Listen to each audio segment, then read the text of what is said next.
गाठण्यासाठी कामाला यायची. आणि असाच एक आमचा मावळा होता यशवंत घोरपडे नावाचा. कडा पाहिला, राजांचं दर्शन घेतलं, मनात हर हर महादेव मनात बोलला आणि दर्शन घेतच दादांनो तो कडा चढायला आमच्या मावळ्याने सुरुवात केली. आता तुम्ही म्हणता ना एकटा कडा चढ वरून गेला, तर वर लोक नव्हती का?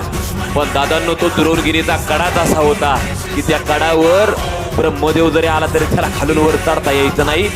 असा कातीव कडा होता. म्हणून त्या मावळ्यांची शिबंदी सुद्धा तिकडे कमी होती. त्या बाजूला फिरकतही कोणी नव्हतं. आमच्या मराठीने तोच मार्ग निवडला.